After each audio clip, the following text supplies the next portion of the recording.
और सबसे पहले आपको बताएं, सुप्रीम कोर्ट के बाहर नून लीग के रहनुमाओं के वार। बोले कहां गई इमरान खान की दलेरी और शफाफियत। दानियाल अजीज बोले अपनी बारी आने पर इमरान खान फिर भाग रहे हैं। एहतसाब का नारा लगाते हैं मगर तलाशी नहीं देते। नून लीग इन्हें भागने नहीं देगी। सुप्रीम कोर्ट के बाहर नून लीग के रहनुमाओं ने तंज के तीर बरसाए। इमरान खान की तरफ से नाअहली की दरखास्त खारिज करने की अपील पर तनकीद। हनीफ अब्बासी ने कहा कि भारतीय और इसराइली शहरी की फंडिंग से मुतालिक दस्तावेज जमा करा दिए।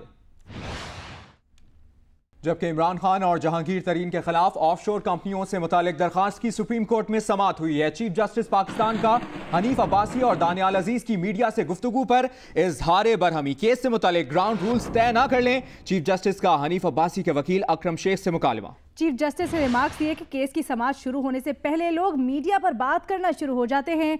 वकील चाहें तो जरूरी गुफ्तगू कर सकते हैं। आपको बता रहे हैं, इमरान खान और जहांगीर तरीन के खिलाफ ऑफशोर कंपनी से मुताल्लिक केस की दरखास्त सुप्रीम कोर्ट में जमा हो गई है, जिसकी आज समाअत होगी और हो रही है। और चीफ जस्टिस पाकिस्तान ने हनीफ अब्बासी और दानियाल अजीज ने जो मीडिया से गुफ्तगू की थी उस पर इजहार बरहमी जाहिर किया है। चीफ जस्टिस ने कहा कि केस से मुताल्लिक ग्राउंड रूल्स तय ना करें। केस की समाअत शुरू होने से पहले लोग मीडिया पर बात करना शुरू हो जाते हैं। अगर वकील चाहे तो ज़रूरी गुफ्तगू कर सकते हैं। जी हाँ, इमरान खान और जहांगीर तरीन के खिलाफ ऑफशोर कंपनियों से मुतालिक दरखास्त की सुप्रीम कोर्ट में समाअत। चीफ जस्टिस पाकिस्तान का हनीफ अब्बासी और दानियाल अजीज की मीडिया से गुफ्तगू पर इजहार बरहमी। हनीफ अब्बासी के वकील अकरम शेख से मुकालमा किया चीफ जस्टिस पाकिस्तान ने और कहा कि केस से मुतालिक ग्राउंड रूल्स जो हैं वो तय ना कर लें। केस की समाअत शुरू होने से पहले लोग मीडिया पर बात करना शुरू हो जाते हैं। ये रिमार्क्स दिए चीफ जस्टिस ने।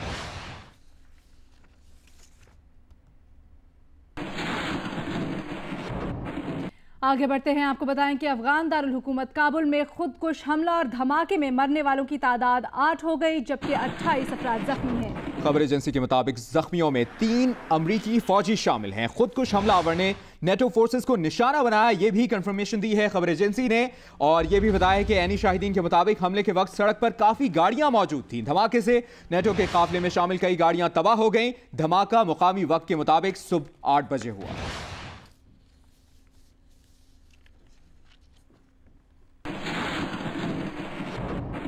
बड़ी खबर दें आपको, फौजी अदालतों से सजा पाने वाले 4 खतरनाक दहशतगर्दों को फांसी दे दी गई है। आईएसपीआर के एलामिये में बताया गया है कि दहशतगर्दों बरकत अली, मोहम्मद आदिल, इसहाक और लतीफ रहमान को फांसी दे दी गई है। कलअदम तहरीके तालिबान के दहशतगर्द मासूम शहरियों और सिक्योरिटी फोर्सेस पर हमलों में मुलव्विस थे। फौजी अदालत ने मासूम शहरियों और सिक्योरिटी फोर्सेस पर हमलों के इल्जामात साबित होने पर मौत की सजा सुनाई थी। इन दहशतगर्दों से असलहा और धमाका खेज मवाद भी बरामद हुआ था। आईएसपीआर के मुताबिक चारों दहशतगर्दों ने मजिस्ट्रेट के सामने अपने जराइम का एतराफ किया था।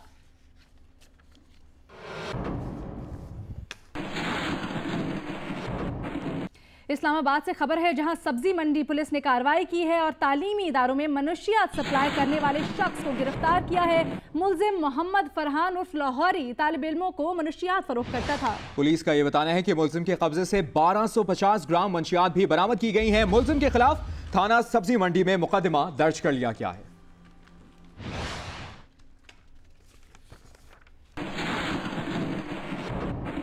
एक और अहम खबर दें आपको, इंडस हाईवे पर कोहाट टनल चेक पोस्ट पर मुसाफिर गाड़ी से भारी असलहा बरामद किया गया है। पुलिस का यह बताना है कि पकड़ा गया असलहा दुरादम खेल से पंजाब मुंतकिल किया जा रहा था, जबकि एक स्मगलर को गिरफ्तार कर लिया गया है। बरामद होने वाले असलहे में 15 पिस्तौल, बंदूकें और हजारों कारतूस भी शामिल हैं।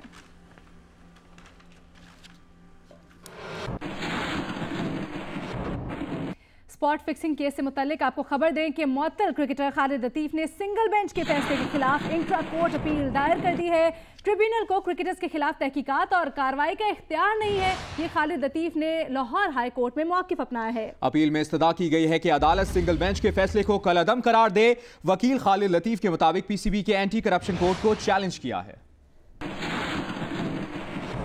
स्पॉट फिक्सिंग केस में मुलव्वस क्रिकेटर खालिद लतीफ की intra court appeal, Lahore high court के सिंगल बेंच का फैसला भी चैलेंज कर दिया और पीसीबी के एंटी करप्शन यूनिट और ट्रिब्यूनल का दायरा इख्तियार भी। खालिद लतीफ ने मौक़िफ़ इख्तियार किया कि पीसीबी के एंटी करप्शन यूनिट और ट्रिब्यूनल के पास क्रिकेटर्स के खिलाफ कार्रवाई का इख्तियार ही नहीं। एंटी करप्शन यूनिट के रूल्स भी नोटिफाइड नहीं, जबकि नोटिफाइड रूल्स न होने की बिना पर किसी को सजा नहीं दी जा सकती।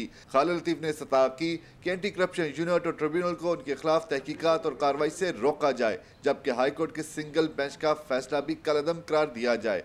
हाईकोर्ट के सिंगल बेंच ने खालिद लतीफ की दरखास्त इब्तिदाई समात पर ही मुस्तरद कर दी थी। आगे बढ़ते हैं। आपको बताएं, chief justice Pakistan justice Saqib Nisar ने पनामा केस फैसले पर अमल दरामद के लिए 3 रुकनी खुसूसी बेंच तश्कील दे दिया है। सुप्रीम कोर्ट का यह खुसूसी बेंच आज खुली अदालत में समाअत करेगा। कार्रवाई दोपहर 1:30 बजे शुरू होगी। अब्दुल कयूम सिद्दीकी की यह रिपोर्ट देखिए। पनामा फैसले पर सुप्रीम कोर्ट के अमल दरामद बेंच की सरबराही जस्टिस एजाज अफजल खान करेंगे। बेंच के दीगर अरकान में जस्टिस अजमत सईद शेख और जस्टिस एजाजुल एहसन शामिल हैं। कॉज लिस्ट के मुताबिक अमल दरामद बेंच दोपहर 1:30 बजे अपनी कार्रवाई का आगाज करेगा। Additional registrar supreme court Mohammad Ali को अमल दरामद बेंच का कोऑर्डिनेटर मुकर्रर किया गया है। जस्टिस आसिफ सईद खोसा की सरबराही में 5 रुकनी लार्जर बेंच ने इमरान खान नियाजी बनाम वजीर आजम नवाज शरीफ अल मारूफ पनामा केस का 20 अप्रैल को फैसला सुनाया था। लार्जर बेंच ने 20 अप्रैल के हुक्म में चीफ जस्टिस पाकिस्तान को फैसले पर अमल दरामद के लिए खुसूसी बेंच तश्कील देने की दरखास्त की थी। फैसले में शरीफ खानदान पर लंदन जायदादों के हवाले से लगाए गए इल्जामात की तहकीकात के लिए मुश्तरका तहकीकाती टीम तश्कील देने का भी हुक्म दिया गया था। सुप्रीम कोर्ट ने JIT के लिए FIA, state bank, SECP, NAB, ISI और MI के सरबराहों से अफसरान के नाम तलब किए थे। ज़राए के मुताबिक मुतल्लिका इदारे JIT के लिए अफसरान के नाम भिजवा चुके हैं। आपको बताएं कि वजीर आजम नवाज शरीफ से मौलाना फजलुर रहमान की मुलाकात हुई है और दोनों रहनुमाओं ने मुल्क की सियासी सूरत हाल पर तबादला ख्याल किया है। ज़राए का यह बताना है कि वजीर आजम नवाज शरीफ से मौलाना फजलुर रहमान की मुलाकात हुई है और दोनों रहनुमाओं का मुल्क की सियासी सूरत हाल पर तबादला ख्याल भी किया गया है। चेयरमैन सेनेट मियां रजा रब्बानी ने कहा है कि 4 बजट गुजर गए लेकिन NFC नहीं आ सका। पाकिस्तान की बका पार्लिमानी निजाम, जमहूरियत और आइन पर अमल दरामद में है। 4 बजट हो गए लेकिन NFC अभी तक सामने नहीं आ रहा। NFC के आर्टिकल में भी 18वीं तरमीम ने तरमीम की और यह कहा कि NFC का अवार्ड, नया अवार्ड पिछले अवार्ड से सूबों की रिसोर्सेज में कमी नहीं करेगा। शायद यही वजह है जिसकी वजह से नया NFC नहीं आ रहा कि पाकिस्तान की बका जमहूरियत और एक वफाकी निज़ाम के अंदर है और वफाकी निज़ाम की सबसे बड़ी गारंटी जो है वो पाकिस्तान का आइन है और पाकिस्तान के आइन के अंदर जो सूबों के हुकूक दिए गए हैं उनको पाकिस्तान की पार्लिमान को और बिलखसूस सेनेट ऑफ पाकिस्तान को अपना आईनी किरदार अदा करना होगा, क्योंकि जब दीगर अदारे काम करना छोड़ दें और पार्लिमान मौजूद हो तो फिर पार्लिमान पे ये जिम्मेदारी आयद होती है। यहाँ पर आपको बताएं कि कस्टम हुक्काम का नॉन कस्टम पेड गाड़ियों के खिलाफ क्रैकडाउन और 35 स्मगलशुदा गाड़ियां कब्जे में ले ली गईं। ये कहना है डिप्टी कलेक्टर अली रजा का। उन्होंने ये भी कहा है कि तमाम गाड़ियों के कागजात और नंबर प्लेट्स जाली हैं। जीशान शाह से मजीद तफसील जानेंगे। जीशान बताएगा मजीद क्या कहना है डिप्टी कलेक्टर अली रजा का और मुकदमात भी दर्ज कर लिए गए। जी बिल्कुल, ये collector custom doctor Saifuddin Junejo की सरबराही में एक टीम तश्कील दी गई है जिसको हेड कर रहे हैं डिप्टी कलेक्टर अली रजा। उन्होंने शहर के मुख्तलिफ इलाकों में कस्टम प्रिवेंटिव ने नॉन कस्टम पेड 35 गाड़ियों को जो है वो कब्जे में लिया है। इन गाड़ियों की जो लागत है वो तकरीबन करोड़ों रुपए में है।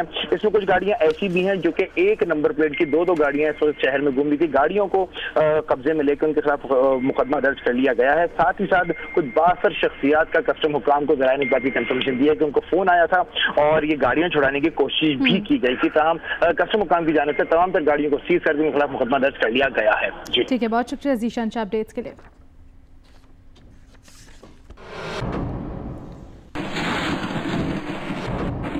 जबकि सिंध में इंटर के इम्तिहानात के दौरान नकल की मदद से पर्चे हल किए जाते रहे। सेवन के डिग्री कॉलेज में असातिज़ा खुद ही पर्चे हल करते रहे। शिकारपुर और जैकबाबाद से नकल करने वाले 12 अफराद को हिरासत में ले लिया गया है। हैदराबाद बोर्ड के तहत 11वीं जमात का नबातियात का पर्चा हुआ। इस दौरान दादू के पायलट स्कूल में नकल की मदद से पर्चा हल किया जाता रहा। भान सईदाबाद के डिग्री कॉलेज में असातिज़ा खुद बैठकर पर्चा हल करते रहे। लाड़काना बोर्ड के तहत 11वीं जमात केमिस्ट्री का पर्चा हुआ और इस दौरान शिकारपुर के गवर्नमेंट बॉयज़ हाई स्कूल गढ़ी यासीन में नकल का रुझान देखने में आया।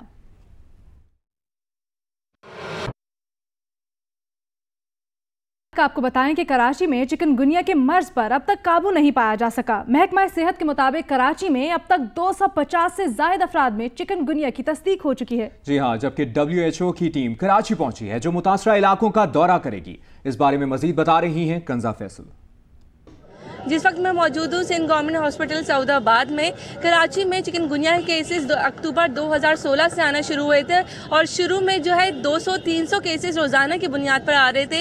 एक इमरजेंसी की सूरत हाल पैदा हो गई थी और लोग भी काफ़ी परेशान थे। पहली बार जो है चिकनगुनिया के केसेस सामने आए थे तो किसी को पता नहीं चल रहा था कि आखिर इसका इलाज क्या है और किस तरीके से इस पर काबू पाया जा सके। उसके बाद जो है काफ़ी रिसर्च हुई और पता चला कि ये एक मच्छर के काटने से हो रही है बीमारी, जिसके बाद जो है इस पर मुहिम भी चलाई गई। अभी फिलहाल जो है कराची में चिकनगुनिया के केसेस मुकम्मल तौर पर ख़त्म नहीं हुए। जिस अस्पताल में हम यहाँ मौजूद हैं यहाँ पर अभी भी रोज़ाना की बुनियाद पर 3 से 4 केसेस आ रहे हैं, जिसकी वजह से जो है WHO की टीम जो है कराची विजिट करने आई हुई है। 9 रुकनी वफ्द है जिसमें माहिरीन माहौलियात भी शामिल हैं। वो मुतासरा इलाकों में और सरकारी अस्पतालों का दौरा करेंगे और वहाँ पर जो है मरीजों को देखेंगे और रिपोर्ट लेंगे। यहाँ पर भी उनकी आमद मुतवक्के है। अभी फिलहाल वो पहुँचे नहीं है, लेकिन कहा यह जा रहा है कि कुछ ही देर में वो यहाँ पर आएंगे, जिसके लिए यहाँ पे तमाम सुपरवाइजर जो हैं यूसीस के वो पहुँच चुके हैं और कुछ ही देर में उनकी आमद मुतवक्के है WHO की टीम की। जी कोयटा से आपको खबर दें जहां पर बलूचिस्तान में कोंगो वायरस की एक मुश्तबा मरीजा सामने आ गई है। कोंगो वायरस की मरीजा पशीन से फातिमा जिन्ना अस्पताल मुंतकिल कर दी गई है। अस्पताल जराए का ये बताना है, जबकि मरीजा के खून के नमूने लेकर इलाज शुरू कर दिया गया है और कोंगो वायरस के 2 मुश्तबा मरीज फातिमा जिन्ना अस्पताल में ज़ेर इलाज हैं।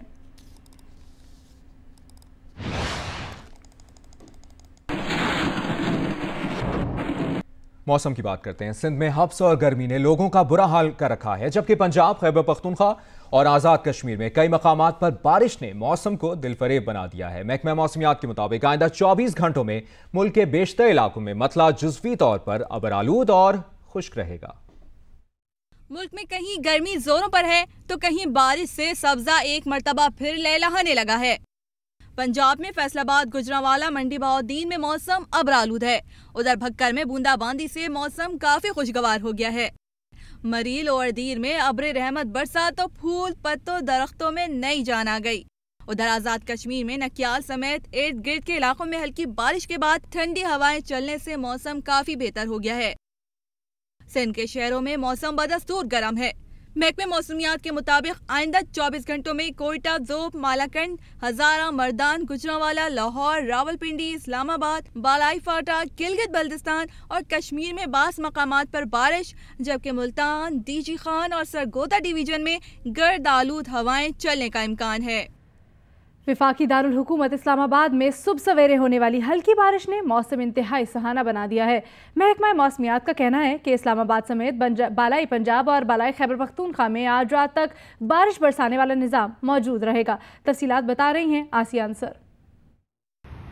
जी, विफाकी दारुल हुकूमत इस्लामाबाद में आज भी मौसम इंतहाई खुशगवार है, ठंडी हवाओं का राज है और इस्लामाबाद को बादलों ने अपनी लपेट में ले रखा है। मार्गला के दामन में बसे इस्लामाबाद जो है वो बहुत ही सरसब्ज और बहुत ही हसीन मंजर पेश कर रहा है।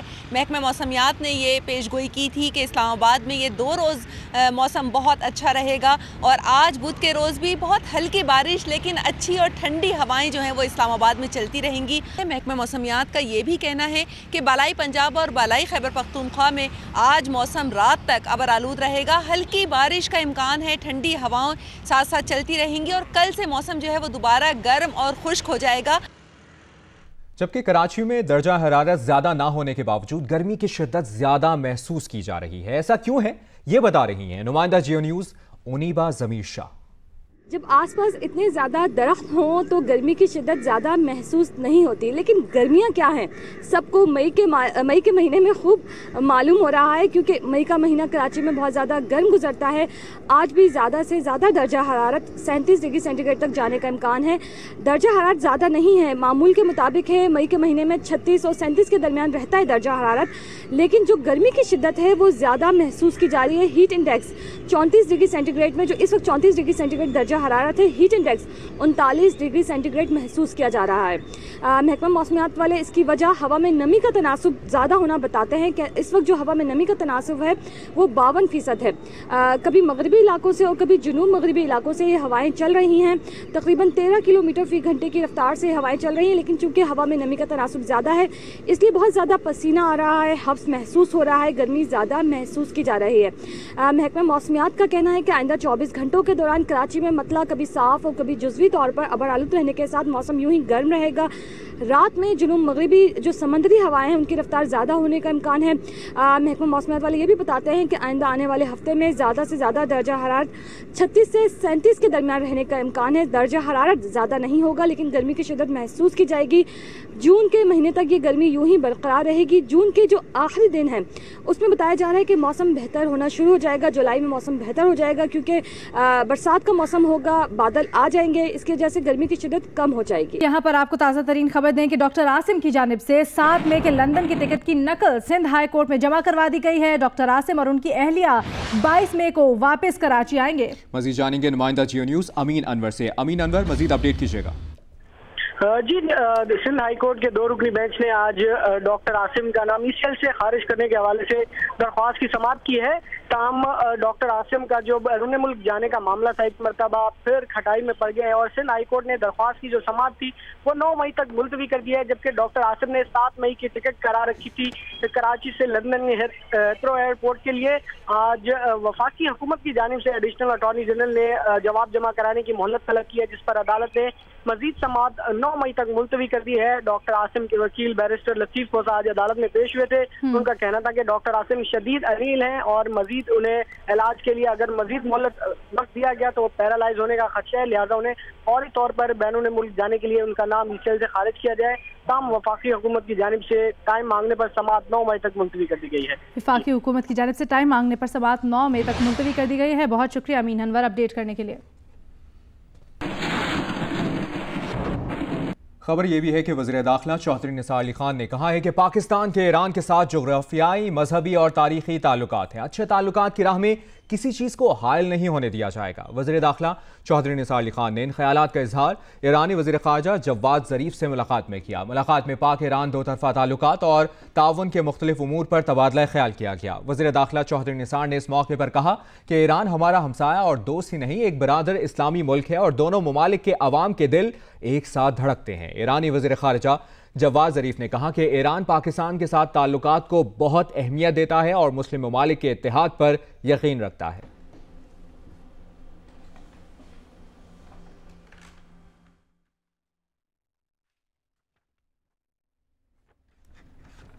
और यहाँ पर आपको बताएं कि इंटरमीडिएट बोर्ड के तहत होने वाले पर्चों में नकल का सिलसिला जारी है। मोबाइल और फर्रों से नकल करने में मसरूफ़ कई तलबा पकड़े गए हैं। इस बारे में तफसीलात जानते हैं हमारे नुमाइंदा राना जावेद से। राना, बताइएगा।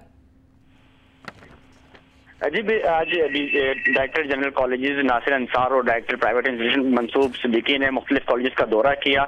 Government boys college Nishtar road का जब किया तो वहाँ नकल का इतना मवाद मिला कि 2 थैले भी नकल का मवाद भरने के लिए कम पड़ गए। साथ ही जब वो उनसे कहा गया कि जो तलबा मोबाइल इस्तेमाल कर रहे हैं वो अपने मोबाइल वापस कर दें, तो एक साथ क्लास के तमाम ही तालिब इल्म अपने मोबाइल जमा करवाने के लिए वहाँ पहुंचे और तमाम के मोबाइल ज़ेर इस्तेमाल थे, खुले हुए मोबाइल से बाकायदा नकल कर रहे थे। और यही हाल गर्ल्स कॉलेज का था। जब गर्ल्स कॉलेज का विजिट किया और उनसे कहा गया कि वो अपने मोबाइल जो इस्तेमाल कर रही हैं वो रख दें, तो उसके बाद तमाम तालिबात ने भी अपने मोबाइल जो वो इस्तेमाल कर रही थी वो वापस जमा करवा दिए। जबकि कल भी इंटर बोर्ड के चेयरमैन की जानिब से सख्ती से हिदायत की गई है और कहा गया है कि इम्तिहानी मराकज़ के हदूद में मोबाइल फोन लाना ममनू है, लेकिन उसके बावजूद नकल माफिया और इन्विजिलेटर की कोताही कहें ऐसे कि उनके होते हुए ये तमाम जो मोबाइल फोन हैं वो इम्तिहानी मराकज़ में खुलेआम इस्तेमाल किए जा रहे हैं। ना ही इन्विजिलेटर्स उन्हें मना कर रहे हैं, ना ही सेंटर सेंटर सुप्रीडेंट इस हवाले से कोई कार्रवाई तलबा के खिलाफ कर रहे हैं। जी, चेकिंग होती है, हिदायत जारी होती हैं, लेकिन फिर भी नकल का बाजार सरगर्म है। बहुत शुक्रिया राना जावेद हमें अपडेट करने के लिए।